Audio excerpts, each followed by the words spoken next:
Poke the Bear is brought to you by Fanduel, the exclusive wagering partner of the CLNS Media Network.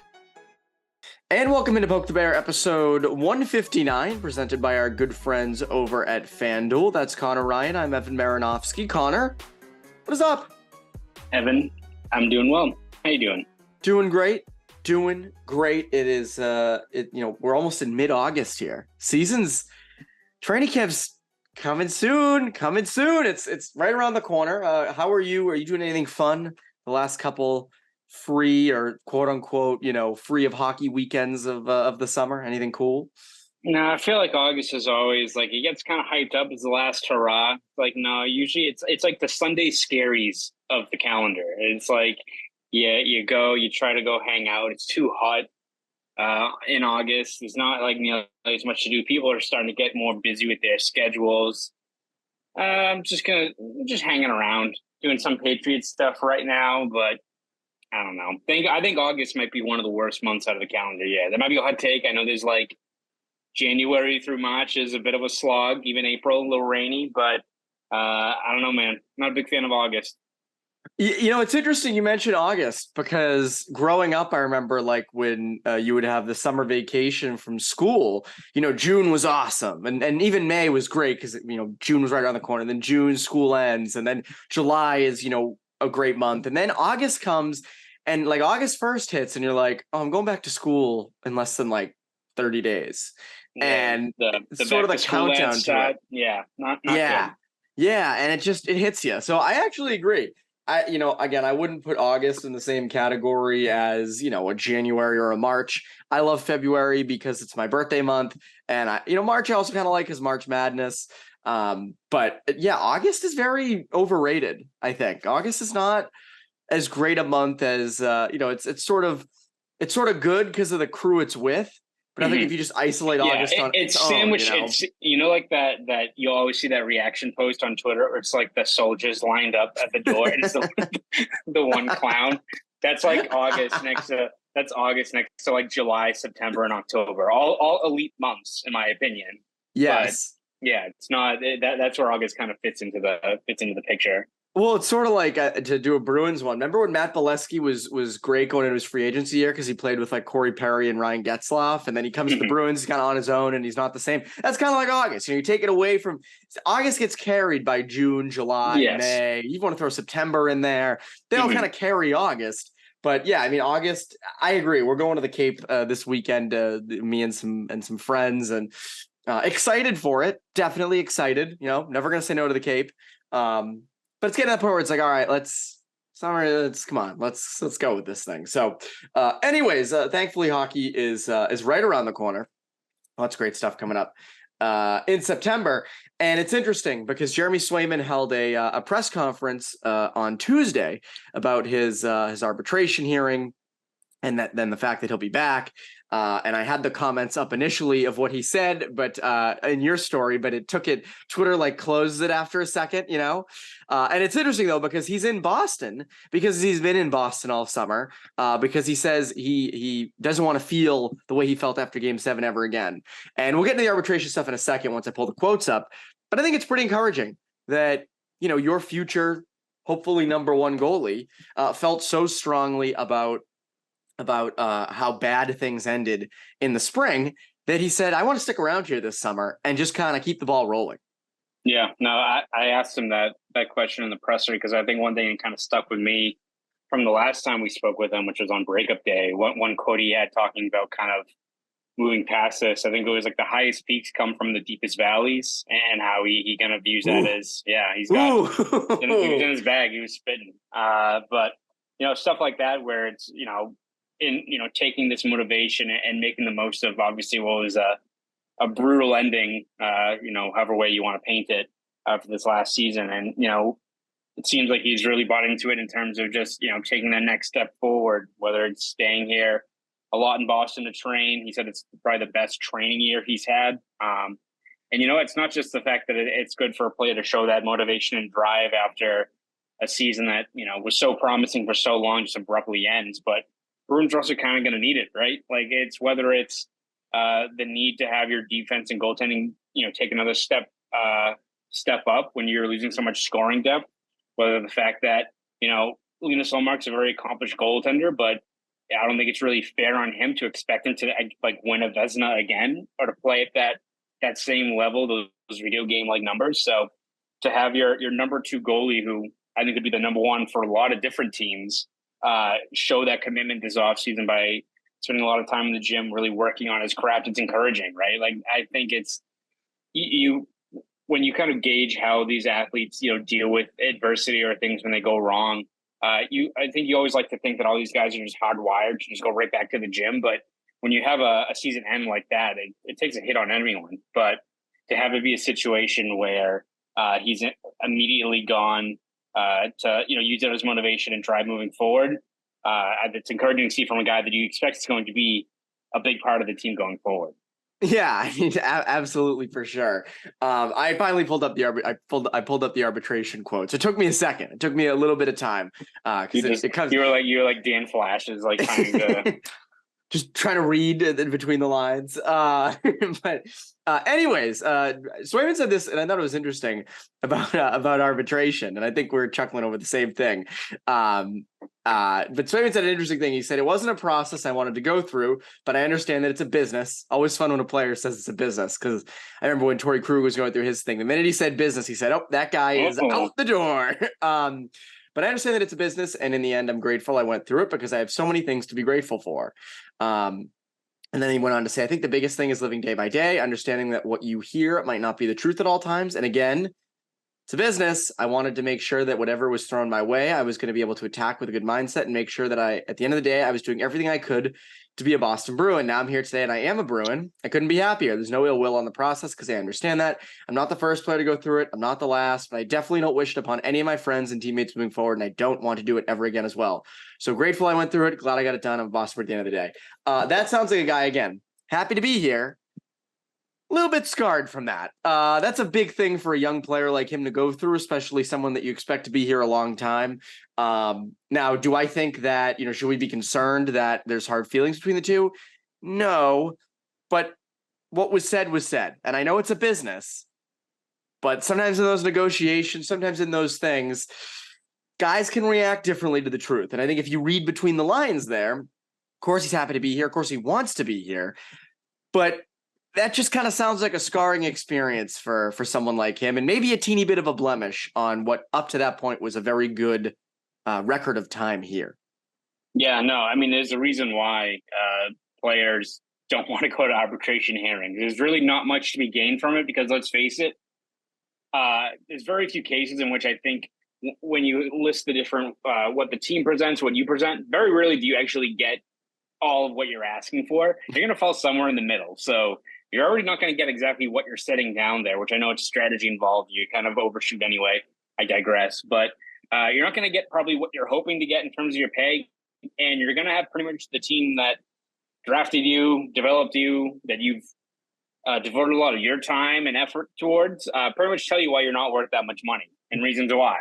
And it's not fun. There's a reason why a lot of you don't really see a lot of arbitration hearings actually commence. I mean, even Trent Frederick and the Bruins were like an hour away from starting their hearing. They finally bridged the gap very late. Like, teams don't want to do it and players don't want to do it because, again, as much as it's a business and you look past it, having your team that you play for get a little PowerPoint presentation to be like, you're worth this much money because of this and these shortcomings and how much you played, to which, again, if you're in Swayman's camp, you could be like, well, I'm the number 2 goalie. I would be the number 1 on 25 different teams. I was right up there in terms of my baseline numbers, underlying numbers, all that stuff. Like, it's not fun. It's not good to hear those things, especially when at the end of the day, it all comes down to money and what it is. It's, Bruins would love to have Jeremy Swayman, but with the way the cap is, one of the hands they're dealt is having to kind of go through the mud with these kind of things in terms of bridging that gap with the contract. So again,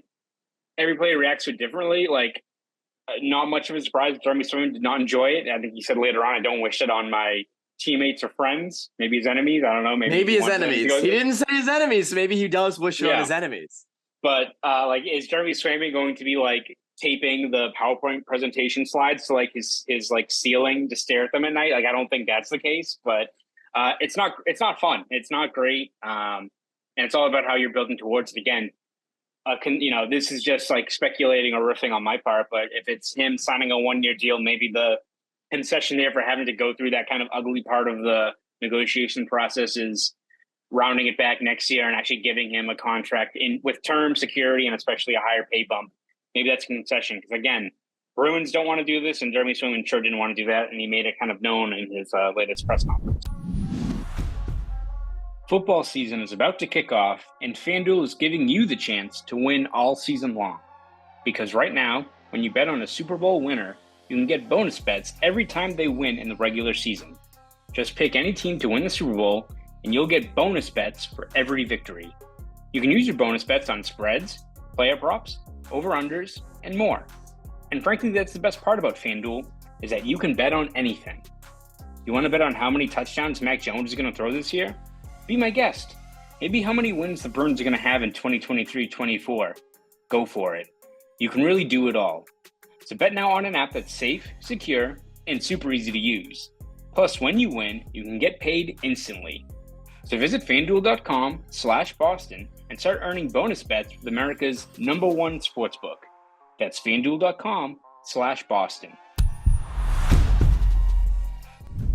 Yeah, you nailed it at the end there. I mean, that could absolutely be a concession. And we talked about this when he signed that deal of like, hey, this is a good opportunity for him to prove that he's worth long-term good money and lock him up long-term next season when the cap goes up, hopefully, and when you have more cap space. So I agree. Maybe that's a concession. I mean, again, most of our listeners have probably been through their own negotiations, whether it be at their job or whatever it might be. It's never fun. It's never fun because when you're negotiating for more money, the other side typically comes up with reasons of why you shouldn't. Now imagine a whole PowerPoint or a whole like tons of stats of why you shouldn't, like real tangible stuff. You're like, ooh, I didn't really want to hear that. I didn't really want to hear that either. But do I think in the next couple of years he leaves the Bruins and then cites the arbitration hearing as to why he left? No, probably not. But again, you with a guy like Swayman, a franchise cornerstone piece, you don't want these blemishes on there. And it's unfortunate that it got to this point. But hopefully, again, I think that both sides will be fine in the long game. Speaking of different sides, Swayman spoke a lot about Ullmark and his partnership with him and how they both elevate each other's games and how they're very important and they love each other and this and that. And that, at the root of their relationship, of the hugs, they have to push each other. They have to keep each other going because if one falls off, the other just takes the net. But again, we've seen some arguments. We've heard a lot throughout the offseason, especially from sports radio, about why that tandem should have been broken up.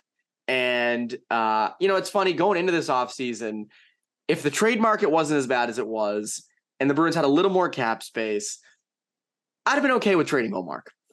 Because again, I think that, if you get something legitimate for him, if you get a top 6 center or you got like a first round pick or something, I think that's all right. I think that's okay. But given how bad the trade market was, given how just bad your cap situation was, Bergeron and Krejci are retired. You're not getting, you're probably not getting your guy in the trade market to replace Patrice Bergeron. I don't think you can split them up. I think they have to go into the season as a tandem. What do you think? Yeah, I think it all revolves around where the team currently is at and what kind of hands were dealt to the Bruins this offseason, as you said, because I think we already discussed it. Like if, Ullmark's value is high, if moving him gets you a first round pick or gets you a key piece back, as if it's Elias Lindholm or someone like that, then yeah, you have to weigh those options. I'm not to say that last year was a fluke at all by Ullmark. He's a very accomplished goaltender, even during his time with a very bad Buffalo team. Like it's not someone you actively search to move, but if you're looking for assets that can get taken away from an area of strength, it's probably the goaltending situation. But as you said, look at where the team is now. If you were able to get a top 6 center on the market, then all of a sudden a guy like Ullmark's a little more expendable. But the way the team's constituted now, the Bruins up front have one of the biggest talent drains you've probably seen in one offseason by a team, whether it's Bergeron, most likely Krejci, Taylor Hall, Bertuzzi, all these guys like Foligno further down the lineup, a whole bunch of players. You're going to have to rely on your goaltending or defense to kind of not bail you out, but that has to be the bedrock of your success, right? You're not going to have any games where Bruins are going to be winning 5-1 or anything like that. It's going to be 2-1 really close games, grind it out. And again, if you're looking for a formula to kind of remain in the playoff picture and be a tough out, I guess, over the course of a long season, investing heavily in your goaltending and your defense is going to be a big part of that. So again, if other situations happen, the Bruins are able to add more talent up front or retain more players, then maybe you like more where your team is at, where you can maybe subtract from what was arguably one of the better goaltending duos we've seen in years with the Bruins this last year. But that's not the case. You got to do with kind of what you have. And if you're the Bruins, keeping on to two really established goaltenders like that, along with a very good defense, seems like the safest kind of course to kind of chart out here as you kind of see what your next options are. We all look at towards 2024 and the cap space and all that stuff. So you got to get through this year, and you still got to be competitive. And probably the best way to do that, or the most soundproof way to do it, has to be looking at your goaltending, your defense. That has to be the key there. This is what I keep going back to, is you're sort of like the Nashville Predators of a few years ago, like where you're built from the back out. You're built on defense, you're built in net. It's funny, going into this offseason, the strength was the wings, and that seemed to, go away over this offseason. Same with at center, right? Bergeron and likely Krejci gone. Obviously that leaves a huge hole, two huge holes if Krejci goes too. So again, I don't want to just cause chaos to cause chaos. I don't want to just trade Ullmark for the sake of trading him. Oh, let's see what it shakes up. I think Ullmark has value. I've said it before. I think if they are not good this year and they are, out of the playoff picture around the deadline, I would be fine with that. Getting a first, a prospect for a guy like Ullmark or DeBrusk, I'm okay with that. But going into this season, I think you handcuff yourself because, again, you've lost a lot offensively. You also lost Dmitry Orlov on defense, which we'll get to in a second. Why not come back with the big strength of yours? Because, again, I think Jim Montgomery hopefully learned, they have to figure out a way to do, if they get to the playoffs, you have to figure out a way to do the tandem. This tandem has yet to win a playoff series yet in 2 seasons. At some point that's gotta happen. And you can't just do the one goalie thing. So, but again, I think both of them playing together, you can figure out the playoffs when you get to it. Why not during the regular season? Do what has worked. Use the tandem. So again, I'm fine with that. And as I've said, I think we talked about this a lot when the offseason first kind of hit. I was for it. I was for trading Ullmark until you saw how bad the trade market was, until you really saw just how much the Bruins were going to lose. Because again, initially we thought, trade Hall to keep Bertuzzi. You traded Hall, you lost Bertuzzi, you've now lost Bergeron, probably Krejci. You need to keep something stable in this lineup. There's going to be a lot of instability up front. Don't create instability in the back just for the sake of it. So again, I know it's fun to do the trade proposals. It's fun to say, Linus to Winnipeg, which again, I don't know why Winnipeg would be on this list of teams to be dealt to. I can't imagine they were. I can't imagine that was a team that he was, ready to pack up and go for. But it's funny. You mentioned the defense a little bit, and it's an interesting thing because they lost Orlov, they lost Clifton, they gained Shattenkirk, BU guy. And you kind of posed this question to me. Can they be better than they were last year? Even better than they were last year? I think it's tough when you look within the context of the fact that they set all records last year. But I think the big thing is I don't see really a steep decline from what you've seen from this team in terms of, one, the guys are bringing in, the potential for other guys to step up as the year goes on. I think there's other guys that people kind of forget what their situations were last year, right? So I look at someone like, will Lindholm be as good? I don't know. Maybe he takes a slight step back from kind of this top 5 Norris candidacy that he was at last year. But I think you look at Charlie McAvoy, where he was, where obviously he's still an impactful player, one of the best all-around defensemen in the game. He was still not 100% right the entire year in terms of coming back from that off-season surgery that kind of had him on the mend. And even though didn't miss a whole lot of time, there still is, the challenge of coming back from an entire off-season of that, playing kind of catch-up and not kind of feeling settled in your role. Different sport, but I remember over at training camp this past couple of weeks, Hunter Henry, the tight end for the Patriots, was talking about how last year he had shoulder surgery, wasn't able to really work out, do a whole bunch of stuff the offseason. Was cleared by training camp, but never really felt right. And this year it's been night and day in terms of how he's felt. And there is that added extra capability of being able to have a full off season to yourself to work out, get ready, get locked into the season that can pay dividends. And it's not like McAvoy's, fully in his prime, right? Like he can still has more room to grow there. So if he takes a step forward, there's progress there. Again, I don't expect someone to like Lohrei to make the team out of camp or anything like that. He needs a lot more seasoning, but there's growth there. But I think Shattenkirk's a pretty good fit for what you're expecting out of him, right? Like he's been on some bad teams out in Anaheim, but played a key role on that Lightning team.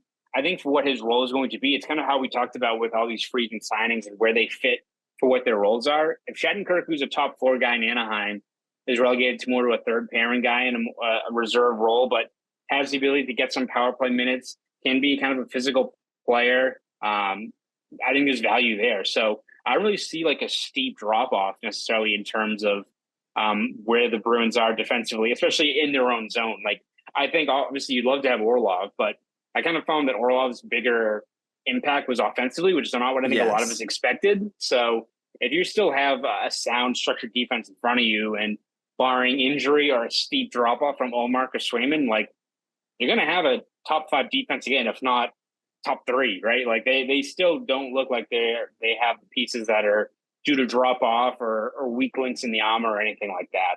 Yeah, I mean, again, this is still the same franchise that for years has been very sound defensively. And again, you lost Orlov and Clifton from the back end. I mean, you look at, you mentioned like guys taking steps forward. McAvoy, I think, has a lot more to give even after last season. Carlo's an interesting one because it's sort of like, what do we got here? Like, what can he bring you? And there were times, definitely last year he was stable. There have been times where you don't notice him as much. I think they would love, and I think Bruins fans would love, the Bruins would love, for him to sort of be a dominant force as sort of a big right shot top 4 defender. And also, like, where does Grzelcyk go from here? Especially if he's with McAvoy, you'd expect, a little bit of a step forward. If it's Forbort and Shattenkirk on that third pairing, like, what are they bringing you? And also, like, how big is the step back that Lindholm takes? Maybe it won't be that big. Maybe it's going to be similar to what he did this year. It's the regular season, maybe a little less pressure during it. So I agree with you. Do I think they're going to be better than last year? No, I don't. Do I think they're going to be, top 5 in the league? Probably. Yeah. I mean, they were number 1 last year. So again, I expect them to be somewhere in that ballpark of what they can be. And, guys getting older, taking steps forward. And I agree with you, though. I don't think Lohrei's ready. And we've talked about this. Like, I don't think Lohrei's coming up and making an impact. I hope I'm wrong. I hope I'm wrong on that. I hope he, somehow just freaking tears up Providence and they have to call him up mid-season. But again, I think a year of seasoning for him would be a very good thing. So yeah, I mean, on the back end, it's a good cast. It's a good cast. It's what you had pre-deadline last year, and that was still really, really good. And the other question is sort of like, no Bergeron. What does that do for your team defense? Like that's still 20 minutes a night that, 20, 22 minutes a night that you had him out there. So I'm curious what the ramifications are of that. That's why I'm not ready to say like they're going to be better than last year, but I do think they're still going to be highly effective. And, they should make the playoffs as a wild card team. This will be the biggest reason why. And if they don't, this will also probably be the biggest reason why, if Swayman or Ullmark regress or this defense regresses a bit. But that is this episode of Poke the Bear. Connor, what can people look forward to from you over at Boston.com and the Boston Globe? Yeah, we're going to have you covered throughout these final weeks of the Bruins offseason, whether it's looking at, lineup decisions, younger players, all that good stuff. We'll have it over at Boston.com, along with everything that's happening in Boston sports. I was over at a Woo Sox game yesterday. It's at Patriots Training Road this week. I'll have you covered. Whatever's going on in Boston sports, I'll be there so you can read my stuff and all the stuff our staff puts out day in and day out over at Boston.com. And if you want to follow me on Twitter, you can at Conor Ryan _93. Go do all that. That's Poke the Bear, presented by Fanduel. Conor Ryan, Evan Marinofsky. You Poke the Bear listeners. Have a great rest of your week.